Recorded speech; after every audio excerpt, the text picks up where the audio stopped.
ವಿವೇಕ ಕಹಳೆ ಮೊಳಗಿತು ಮೊಳಗಿತು ವಿವೇಕ ಕಹಳೆ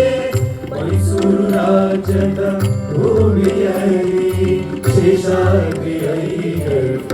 ಆಮಂತ್ರಣವನ್ನು ವಂದಿಸಿ ಬಂದರು ವಿವೇಕಾನಂದರು ಮನ್ನಿಸಿ ಬಂದರು ವಿವೇಕಾನಂದರು ಮೊಳಗಿತು ಮೊಳಗಿತು ವಿವೇಕ ಕಹಳೆ ಮೊಳಗಿತು ಮೊಳಗಿತು ವಿವೇಕ ಕಹಳೆ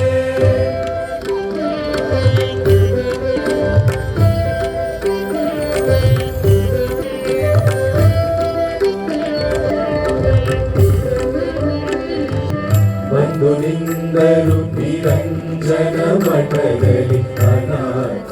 ಮಕ್ಕಳ ನಿಲಯದಲ್ಲಿ ಶತ ವಿರಾಂತ ಭಾವದ ಶಕ್ತಿಯ ಕೇಂದ್ರ